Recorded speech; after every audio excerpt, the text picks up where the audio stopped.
Hi there, everyone. I'm Adrian Warnock, and it's a great privilege today to welcome to the internet, if you like, on sort of blog, Facebook, everywhere else this is going out, a good friend of mine who's also a real expert therapist and counsellor, Icy Butcher. Welcome, Icy. Hello, Adrian. It's lovely to be here. I know, it's really lovely, isn't it? Because, of course, you and I have known each other, oh my gosh, rather more years than I should admit to as a sort of...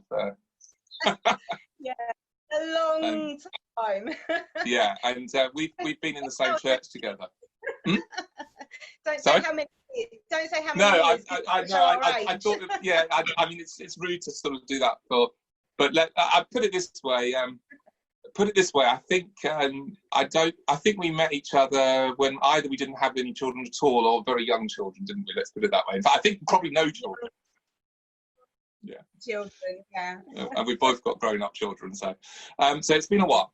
But Icy is a Christian and a counsellor and therapist, and Icy is somewhat of an expert, I think, in handling particularly sort of difficult trauma and difficulties dealing with people who've had really difficult lives. I think it's Jordan Peterson who says that life is suffering. Not everybody realises that, but sooner or later, I guess people hit that, don't they, at some point. And for Icy, we'll talk a bit, I think, about her own journey, because one of the things that makes her such a great therapist, I'm sure, not that I've obviously ever had therapy from a friend, because you don't mix boundaries that way, but I'm sure one of the things that makes her such a great therapist and what people say about her is that she understands because of what she's gone through. And I think that's quite an important thing. So I'm conscious that there are different people watching as we kick off. There'll probably be some folks watching this, you know, who know me through the Blood Cancer Uncensored page, and this will go over on there. And many people on there have a sort of chronic health condition, which totally, in some cases, can totally undo all your plans for life. And I know that Icy has a chronic health condition, so we'll talk about that. And so that will be of interest there in terms of how you cope with something that goes on. I mean, I'm thinking it's been 3 and a bit years for me, but Icy, how long has it been for you? We'll get into the details later, but it's been like, what, 10 years, 20 years? 8 years going on 9 years, but sort of like leading up was a number of years before that. Yeah. So we're talking 8, 9, 10 years at least of a physical health problem with real severe chronic pain, isn't it? And we'll talk more about that in a moment. But also before that, there was a lot of difficulties in sort of relationships for Icy growing up and things like that, and difficult, you know, traumatic events, you know, that have occurred that would be enough to sort of unhinge many people and to make them lose their faith, or to make them, you know, really depressed, or to make them, you know, really unable to be of much use to anyone else. You know, some people, unfortunately, it can be almost like something damages them. And I think there's that image sometimes in culture that, you know, certain things happen to someone, they're damaged, and that's the end of that. But that hasn't been the case for Icy. And I've always been impressed with Icy's cheerfulness, but also her honesty and her reality. She's never been someone who's just put on a fake Christian smile. And so for the Christians out there, you know, some of you I know think that Christians are supposed to have these beautiful, clean lives where everything is blessed and wonderful, and you go from floating from moments of glory to the next. So life isn't always like that, and so I will talk about that. And then I suppose critically for all of us really, unfortunately it's still the case that many people are quite reluctant to reach out to therapy. And so one of my challenges to anyone who's watching this, whether they've got a diagnosis or whether they're just suffering because of COVID, I mean, who isn't? Or whether they've got difficult relationships, or whether they've had a bereavement recently, or even if they've had a bereavement many years ago that they've never processed, or any of these things really. Life sucks sometimes, life is suffering. And I guess sometimes therapy is what is useful for us in helping it. One of the reasons it's useful is because it helps us to think about suffering and how we deal with it. So I think we're going to spend some time together based on Icy's Christian background, but also her therapy training. And no doubt, I suppose, a little bit of my psychiatry might creep out in here and then in the conversation. And we'll talk a bit together as friends, really, but also as people who've been there in terms of both giving care to people who've been suffering. You know, certainly I spent 8 years working as a psychiatrist, but also, you know, being the patient, if you like, as well. So I guess that's what I want to just sort of kick off. So Icy, I guess maybe a good place to start would be for you to just give us a bit of a story of your life and how you ended up at the place you are now, running your own sort of therapy business. Yeah. That's a nice open-ended question. So take about 5 minutes or so to explain it. Do we have? I could go on for ages. I think, you know, people call it a journey, and it really is a journey. It might sound cheesy and people might cringe at, oh, stupid words like that, you know, but actually it really is, you know. And my journey started from childhood. You know, I ended up in the care system. I was in long-term foster care from the age of 3, right up until I left care officially at 18. And I was damaged. You know, that word damaged, you know, when you think about it, it is huge. You know, lots of traumatic events during that time of childhood. And then, you know, going into adulthood, being very angry at the things that had happened to me. And I ended up going into therapy for 2 solid years. And when I say it was full on, so I always remember I had face-to-face with an individual counsellor, and I had group therapy every single week for 2 years. And I still say it was the hardest 2 years of my life. And, you know, I've been married over 20 years, I've got 4 kids, and I still say those 2 years were the hardest years of my life. You know, but I would also say that those 2 years, they saved my life, really saved my life. You know, learning to feel the emotions, to sit with the emotions, to process them, to work out what was affecting me, what was stuff that I could deal with then, but what was stuff I had to be patient about. And, you know, my individual counsellor, she was like, even to this day, she's a rock star to me. And she was really the reason why I was like, you know what, I could go into this and help other people with coming from my own pain, but also, you know, general stuff going on in their lives. Yeah. So, yeah. Just tell us a little bit more, because, you know, you mentioned the difficult childhood, and obviously I know, you know, I don't want to sort of ask you to share anything you're not comfortable with, but what were the sort of main sort of headlines there that led to that feeling of being damaged in that way? So I was abused physically, emotionally, sexually. I was, you know, taken from a couple of different homes before I ended up in my forever home, as they call it now, in the care system.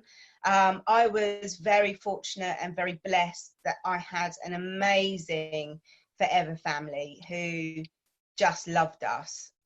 It was difficult, definitely.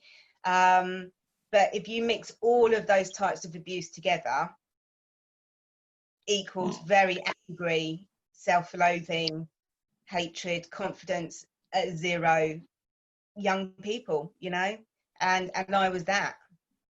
Right. So I suppose you could see yourself going down a rather scary pathway, I suppose, as you were coming into that young adulthood. What was it that made you think, I need help? Because not everyone does. A lot of young people will think, I can't reach out for help. And especially sometimes people in churches think, that's not right. You know, I'm supposed to just believe in God and everything's going to be fine.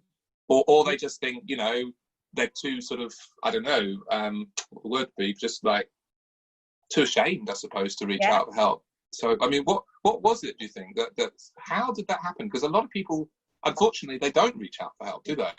Yeah, they don't. And do you know what? It was actually my mum. My mum was, so this is my foster mum, my forever mum. So I just call her mum. So if I'm talking about mum, that's who I mean. So that's fine. I was 16. She and I think I broke down about something, I can't remember. But she just said to me, how would you feel if you had someone to talk to? And I was very nervous, but it was actually a lady I knew in my church. And she was an older lady, and I already trusted her in that sense. And I went to see her, not often and not a lot, but it was enough to introduce me into the world of counselling. And, you know, at 16, you think you can take the world on, you know, you have a bit of a chat, you feel a bit better, and then off you go. And then when I hit 18, I mean, I was drinking a lot, I was doing drugs, I was doing all sorts. And I remember one night, and I was high, and I was driving, and it was a really scary moment where I was actually really kind of like tripping. And at that moment, I was like, if I carry on with this, I will be dead in the gutter. I need to change my life. And it was at that point that I was like, right, I go for help. So I did. That's really good. That's really good. So, I mean, I think that's a really interesting point that you just made there, actually, isn't it? Because I think, you know, sometimes you look at a kind of a kid who's sort of, quote, quote, going off the rails, people might use the phrase, you know, drink, drugs, and all the rest, risky behaviour. Yeah. And I think people just think, oh, that's just a naughty kid or something. But actually, it's probably quite often the case that there's something much deeper there. And so how we make sure that we don't sort of, I don't know, just react to people in a way that just, I don't know, stigmatizes them or makes them feel that they're rejected by the church, they're not good enough for God or not good enough for society, even if they're not Christians. I mean, what any thoughts on that? I think all behaviour like that, destructive, Christian or not, you know, it's saying there's something wrong in my world. It's saying I need help. And, you know, somebody could be doing that behaviour for years and years and years. And it is a test to see, well, who's going to still be there at the end of it. Because we push people away from behaviour like that, you know. And, you know, I remember one of mine, she was non-Christian, and she just said to me, your language is disgusting, Icy. I couldn't talk without swearing. And it was the challenge of that. But she was my friend right up until I left my hometown, you know, and she stuck with me, you know, and I lost a lot of friends, but I think it's those people who just say, whatever happens, I will be there and I will help you and I will try my best to still be there, you know, through all the bad times as well as the good. So it's interesting. So what you're saying, if I'm hearing you correctly, then was that you were almost deliberately pushing people away because you didn't know that they would be there for you. You didn't know that they would love you, that they would support you, I suppose. Is that right? Yeah, absolutely. I didn't trust anybody, you know, including my parents. You know, I didn't fully trust them. You know, I'd had too much hurt and pain. But, you know, it was, again, it's this journey of, you know, you build up, I talk about evidence with my clients, you know, well, what's the evidence of feeling like that, you know, and it can be, I've been let down over and over and over again. And so then it's like, well, let's build the other evidence. What is the other evidence? Look at the other relationships in your life. You know, have they left you? No, they haven't. Okay, that evidence goes into your arsenal. And when you're feeling like everybody's left you, you pull out that piece of evidence of, actually, no, this person stayed with me, you know? So was that some of the work that would be done in the therapy room, that your therapist would be talking about those sorts of things with you and saying, sort of challenging your thoughts, is that right? Or? Yeah, definitely. So, I mean, I know, obviously, you know, CBT and stuff like that. So the way that I practice is, I'm officially called an integrative counsellor, and so we've learned, you know, about the theories like CBT, psychodynamic, solution focus, that sort of thing, and we incorporate it into this beautiful, cohesive, you know, way of working. And I think the theory behind it is everybody's so uniquely individual that not one set theory is going to work with maybe one person compared to the other person, you know. So you need to be able to read, what does my client need? And then it might be that session is about CBT, challenging those thoughts and replacing them with you know, a new belief. It could be looking at childhood stuff and the trauma from that. It could be, you know, looking at, you know, well, how do we deal with this, you know, specific problem right in front of us? Like, I know I've got to sit an exam during COVID, and, you know, sitting in my front room creates lots of stress for me. Right, solution focus. How do we work this out? How do we do that? So it really depends on the client and the client's needs and working with that. Yeah. So you mentioned a couple of sort of words a little bit around this as well, around emotions and thoughts and behaviours. And I think we sometimes mix those things up. People talk about feelings. I think feelings are a bit of an unfortunate word, because is that a thought or is that an emotion? It can be, I mean, I guess it can be both, but, you know, so can you just sort of elaborate that a little bit more? So do you think that, you know, you talked about challenging thoughts. Do you think we should be challenging our feelings as well? Because I know sometimes people will say, you know, come on, pull yourself together. You should be happy. You know, that one of the things I know for a lot of people that will be listening on the cancer side, you know, maybe you've been given a chronic cancer diagnosis and it's slow growing. And so so you should be happy because it's at least you haven't got a fast growing one or something like that. And so then people sort of challenge the emotion and feel guilty for feeling sad. But then also sometimes people just don't challenge their thinking. So talk a bit about that for us. What's the difference? One of the things I hate, I really hate, when people say, oh, you'll get over it, just give it some time. And I don't think it's about getting over it. I think it's going through it. I think you have to go through it, and I think you have to learn to feel the emotion and then the thoughts that go with the emotion. So, you could be feeling angry, but what's that anger about? Break it down. Is it about, I don't know, for instance, like what you've just said about the slow growing? Is it about that, you're ill and you've got side effects and it's going to be very long? Is it about things being taken away from you in that moment? Or is it not purely, but, is it about, I've got this diagnosis and I don't know what to do with it? And I do think that actually, yes, sometimes we need to challenge I've had it in my own life. I have a chronic condition with my back, and and I can't do the things that I used to do. Right, I used to clean the house top to bottom religiously 2-3 times a week. I was one of those people. Yeah, if I get through the front room now every other week, I'm doing amazing. But to some people that's quite insignificant, but to me, that's me failing. That's me not working hard enough, and many other different emotions in that. But for me, I had to work out, well, where's that sense of failure coming from? And I worked out that in my family, we're hard workers. And, if you're sitting down during the daytime, you're not working. So that's the voice that goes on in my head. So I've had to challenge those thoughts. And then with that, thinking, I'm not lazy, I'm in pain. So challenging the emotions. Does that make sense? Yeah. So yeah, I think I get what you're saying. So there's it's sort of like battling the mind, really, I guess, almost, that you're talking about. But also perhaps sort of going a bit easier on yourself about the emotion and actually sort of recognizing the emotion. I think, because you've spoken about that, about the need to be able to actually experience the emotion rather than just sort of try and pretend it's not there. Yeah, definitely. Yeah. I think one of the hardest things to learn is, I think, first of all, about facing it, and recognizing something is wrong in your world, and then I also think it's about learning to sit with those emotions.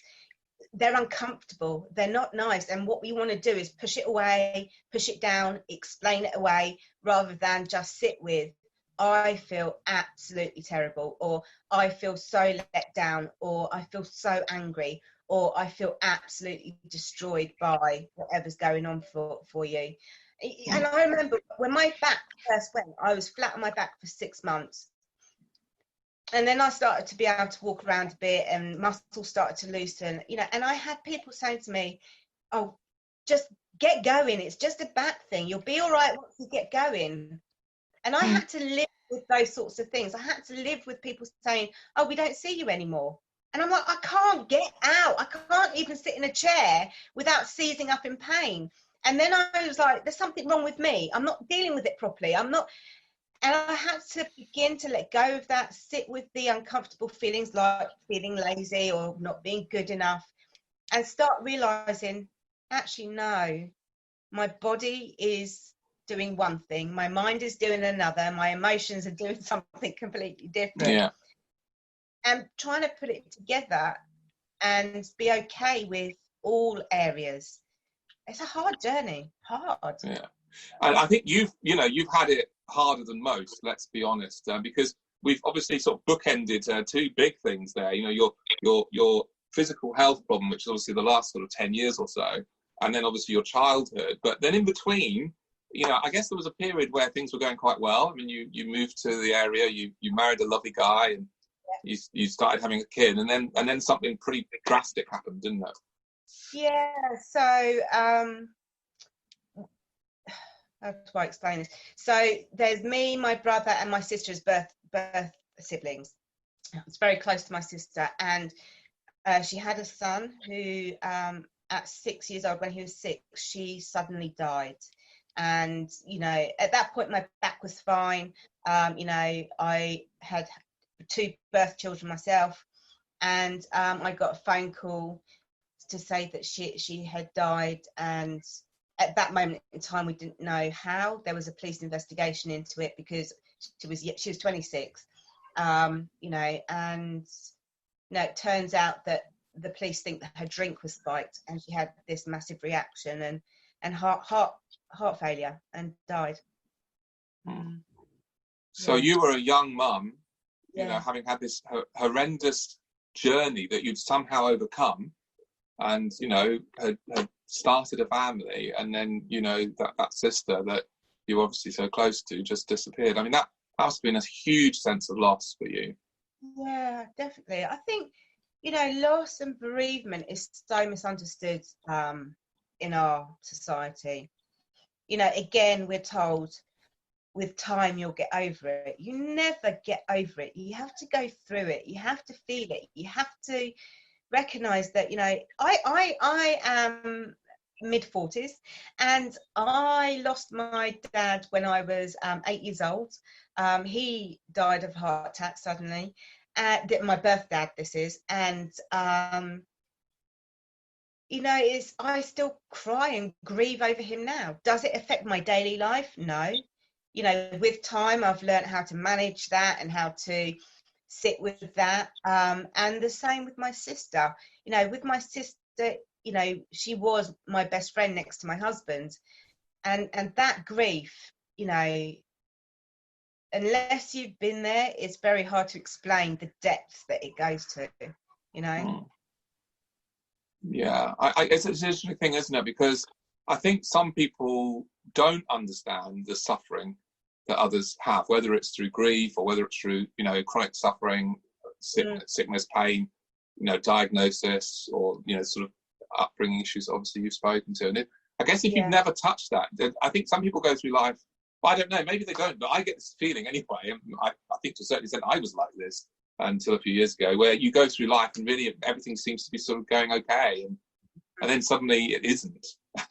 And that can be a real shock for the system, I think, for some people. We almost don't expect it, do we? And then how do you handle that? I mean, what sort of tips would you have if someone came to you as a therapist and, I don't know, that something big has just happened, whether it's a new diagnosis or, you know, a loss, or how would you help your clients through that?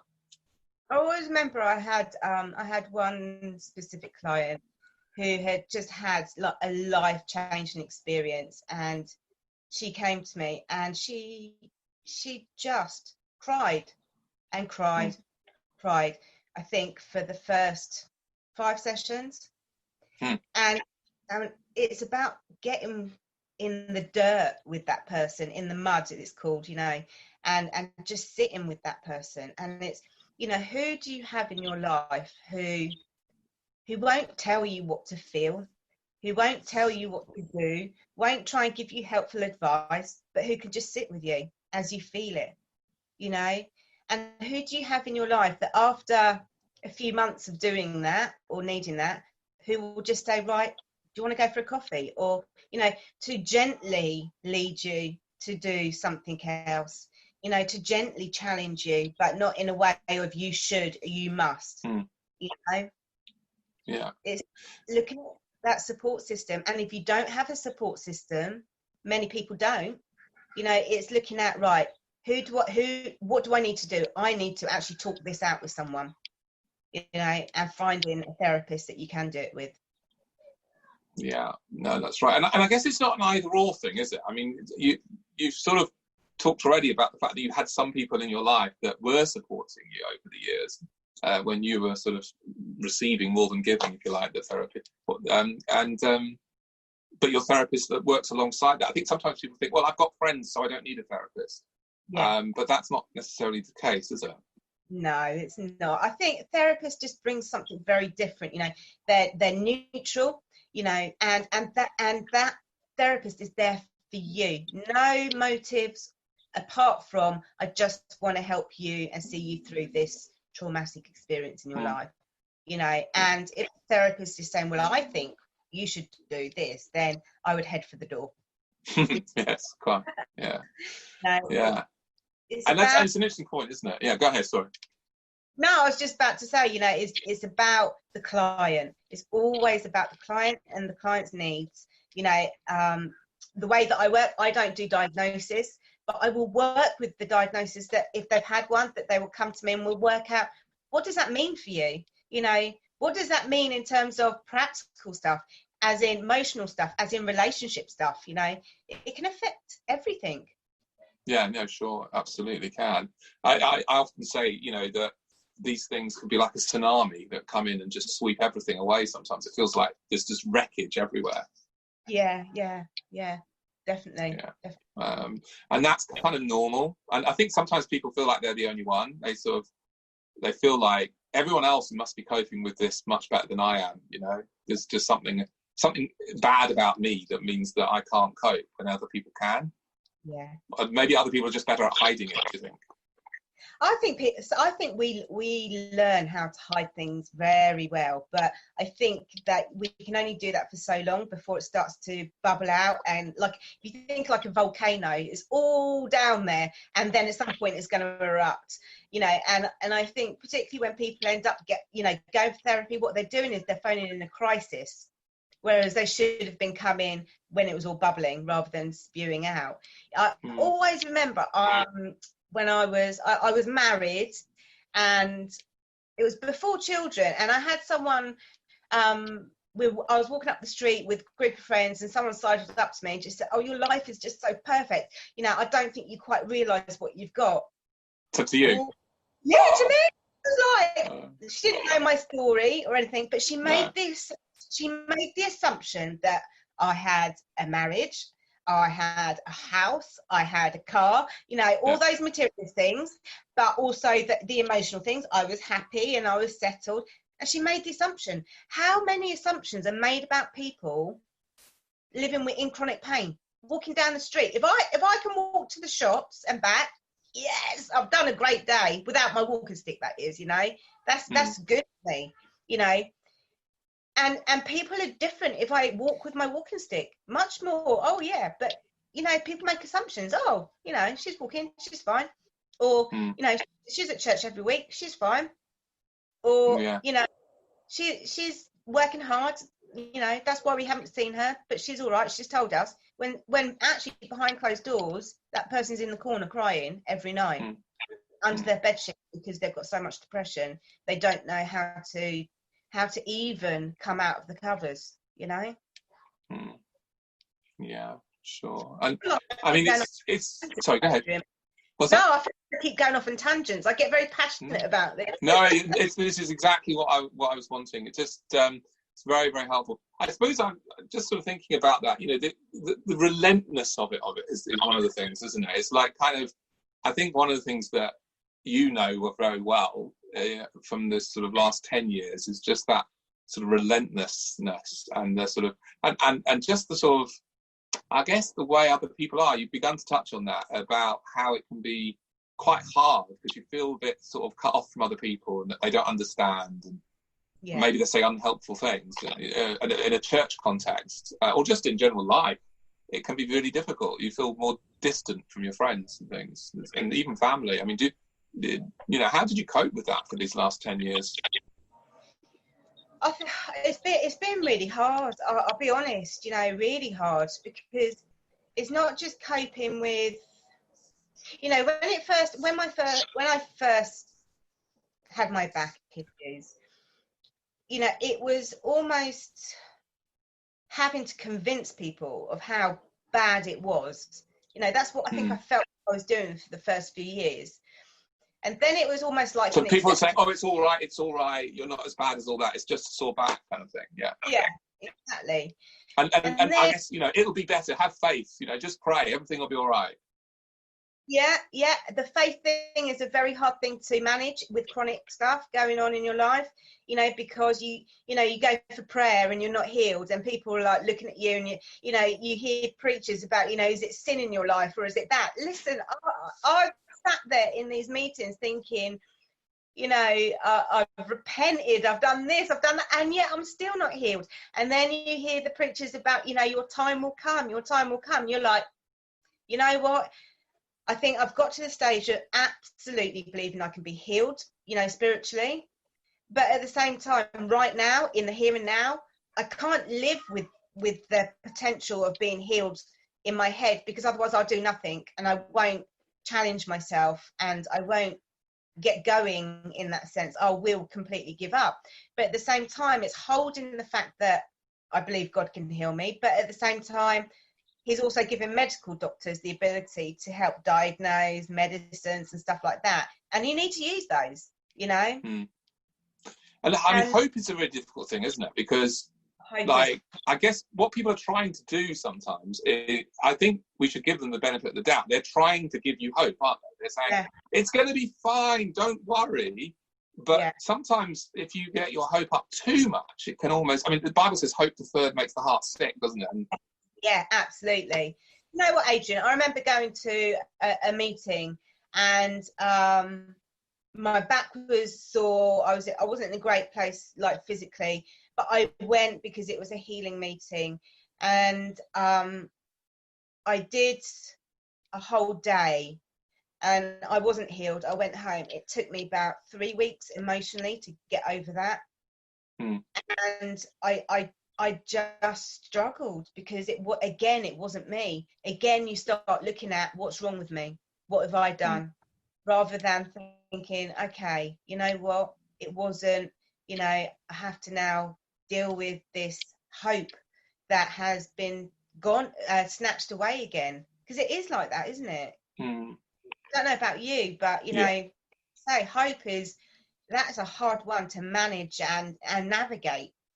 Yeah, because you want to have hope, but you don't want to be unrealistic at the same time, because it's otherwise you just come down into despair, don't you? So build yourself up, and it might be the next treatment. I know for you, you've had sort of all kinds of fancy treatments, and you must sort of think, well, you wouldn't be doing it if you weren't hoping it was going to help. But I guess sometimes you go in thinking, oh, I'll be fine after this, and then maybe it's a bit better, but not as much better as you wanted. And then are you disappointed that you didn't get all of what you want, or are you grateful for getting what you did? I don't know. It's really hard, isn't it? I think one of the things I've learned to do is manage expectations now. Right. So at the beginning, my expectations were really high. This is going to be the one, again, like you said, I've been through a number of back procedures.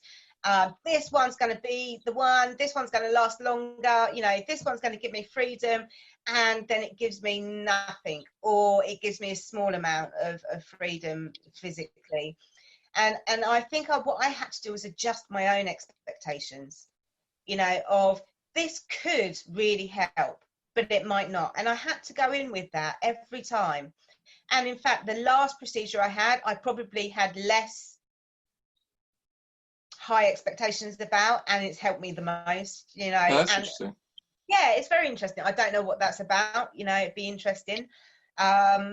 But I definitely, again, it's that journey of working out where do I need to put my expectation level in a healthy way, because I think if you're too low, you're being very negative, but if you're too high, it could end in like despair, like you say, and you don't want to get to that point.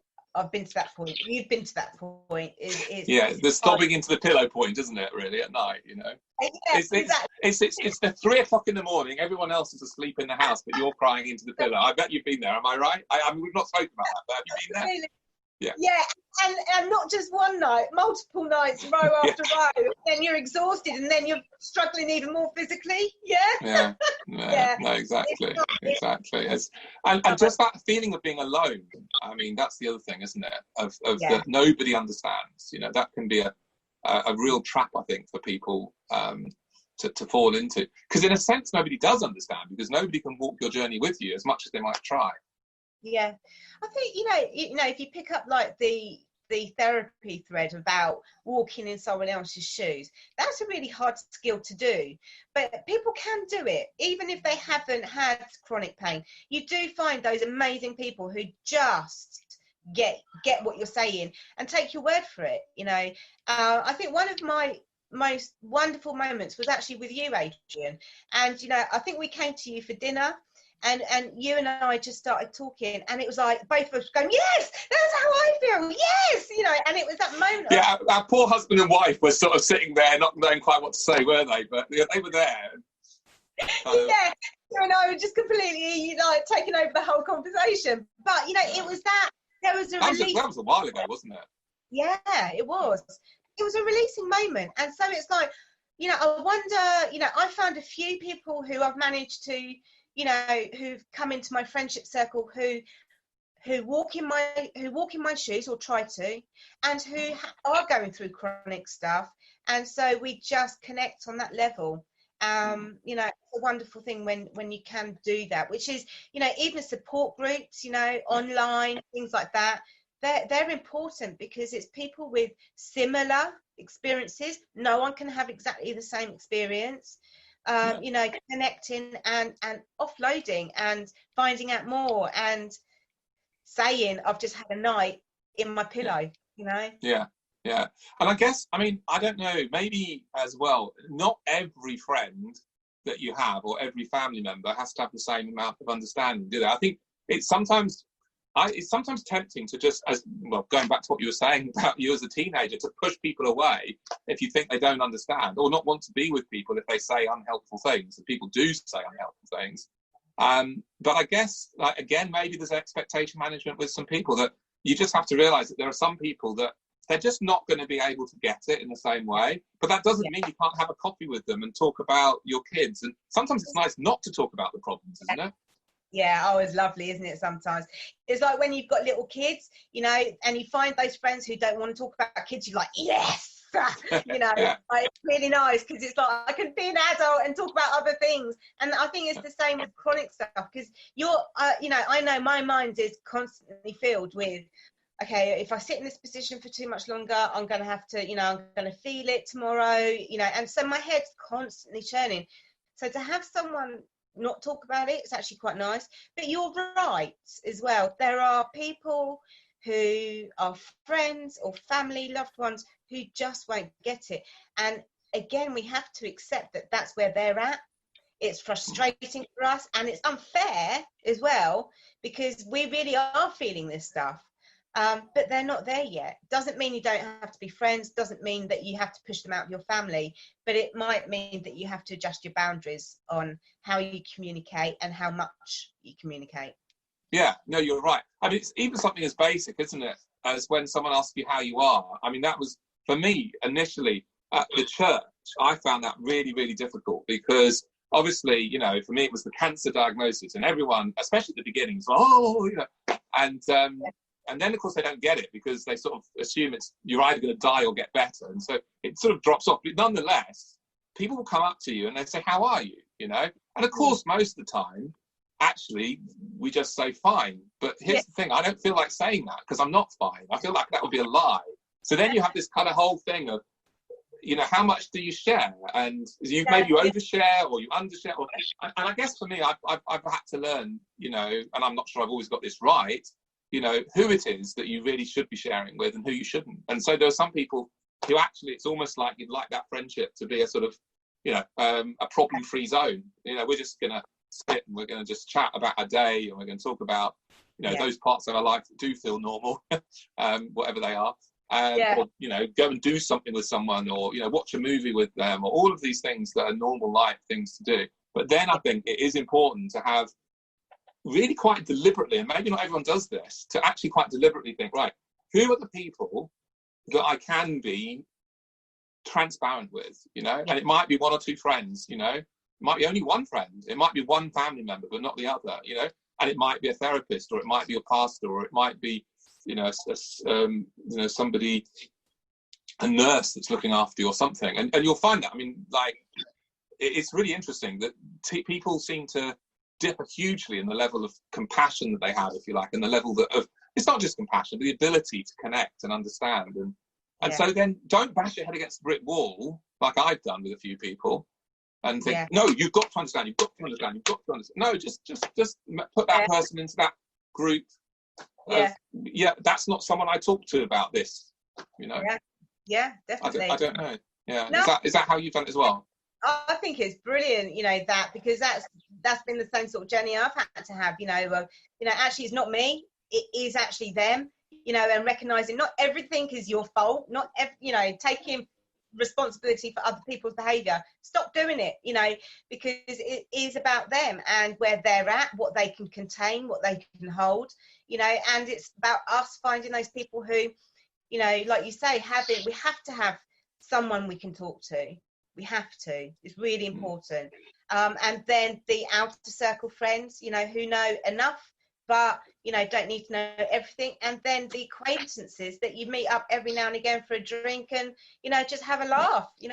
I think Exactly. all levels are important. Yeah.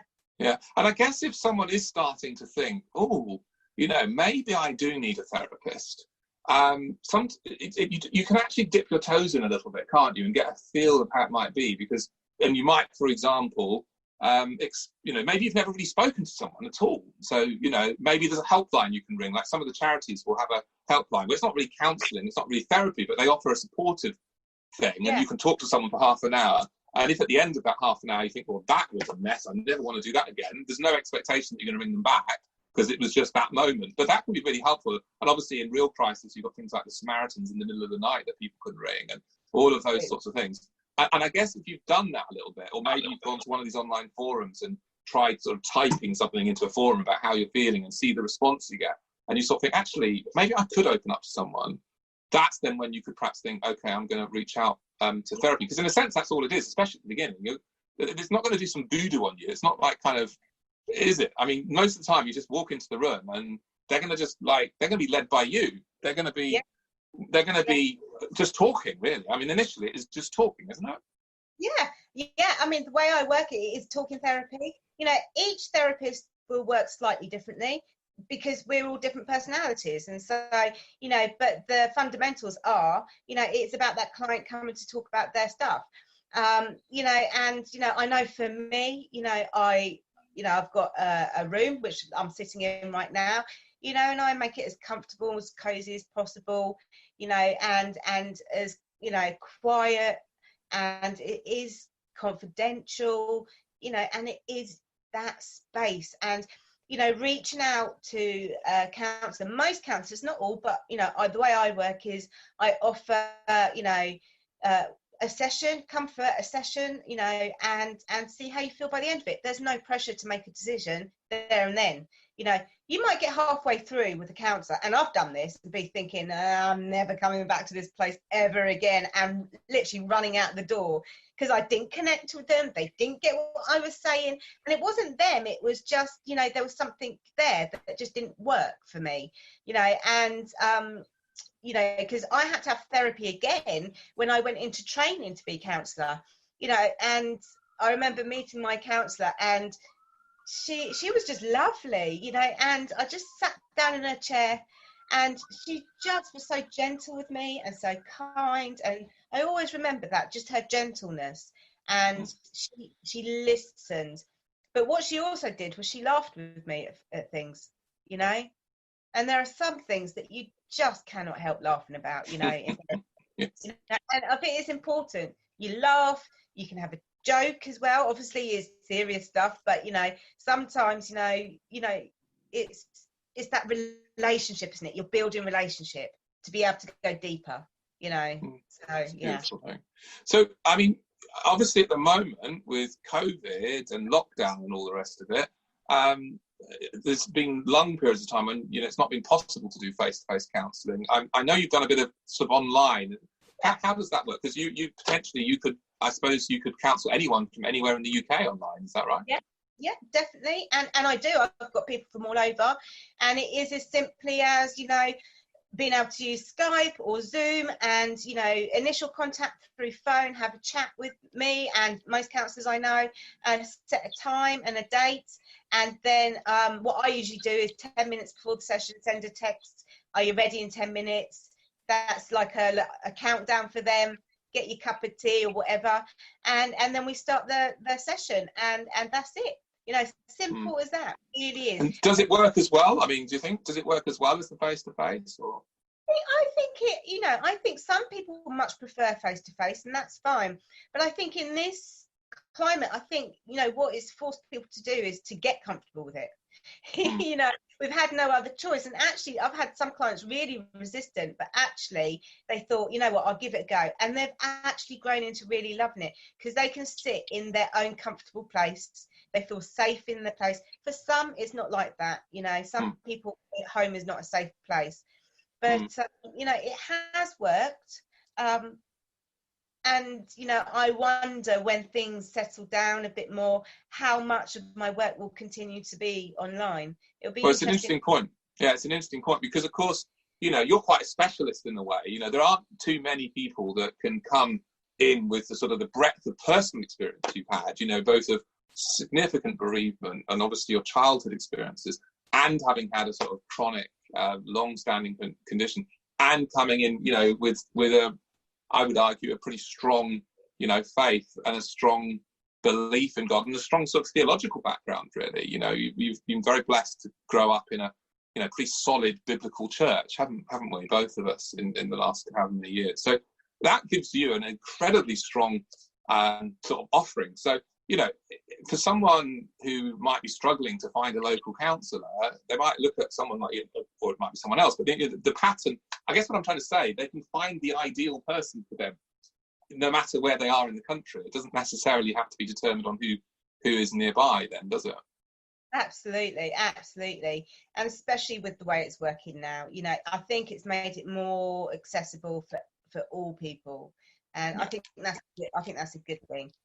Yeah, and I guess as well, for people who are too sort of sick for whatever reason to go out, maybe because of fatigue or energy levels, or maybe because of pain, or maybe just emotionally, it can be very difficult sometimes for some people to actually take that step to go out into a stranger's environment. And at least, now it was actually probably quite hard to get good quality online counselling before, I think, because most people, assumed that it had to be face to face. So I think you've got the choice, haven't you? I guess it's moving forwards. And I suppose that would be a good place to sort of almost come to the end. The last thing I just wanted to ask you about was a little bit about faith. And I know for you, I mean, you didn't lose your faith. Many people do. Faith can be a real challenge for people when these things happen. How important do you think it is for someone to always be matched to the faith of their counsellor, either whether they've got one or not? I mean, I'm sure you see people who are Christians who are not. Do you think it matters or not really? No, I don't. Honestly, I really don't. I think that, I know when my counsellor, when I was training, she wasn't a Christian, but she was the right person for me. She really was. There was a couple of things she said that I went away and thought, not sure if that kind of weighs up with my faith in that sense. And that's okay. I think sometimes I know people have come to me because I'm a Christian. And the one thing that they're scared about is being judged because I am a Christian. And, I just said, listen, you do what you need to do in this room, and we'll deal with it and we'll talk about it, So I think it's where you're at in your Christian walk and what you want, but I think for some people, going to non-Christian is actually probably more helpful sometimes. I'm not advocating that in that sense. It's just, it's what works, isn't it, for that person? I think, but I think it's interesting because this business about, feeling judged or also feeling maybe a bit distant from God, it might be the last thing you want to talk about in that moment, God. You might be wanting to talk about other things, but also at the same time, maybe sometimes. And so I suppose you can mix and match, or maybe you see a pastor a bit every now and then, but you see a counsellor regularly. But I guess I was just a little bit intrigued, and I think it's worth maybe just highlighting this issue of feeling judged, because I think we haven't touched on that much, but it's a big deal for many Christians who are facing challenges in their life, that they feel like other people are judging them. Why do you think that is? I think, for some, feeling judged is that your faith is weaker than, or you're not good enough, or you're not doing it the right way. And actually, if we really looked at what Jesus was about, it was about acceptance and love. And that's where we should be at, and some of that is in us. We have to deal with that I am good enough.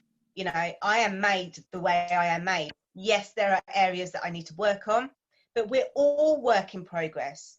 And people who judge, who really do judge, that's not for us to deal with. You know, that's them, and it's learning to put them in a box and leaving them over there, you know, if that makes sense, you know. Yes.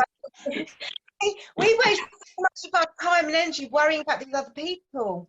And I'm just like, you know, when you hear the preachers talking about, you know, focusing on your own race, you know, don't look over there, because otherwise you'll switch. You know, I think that's true as well. You know, I think it's about, you know, recognizing that we are good enough.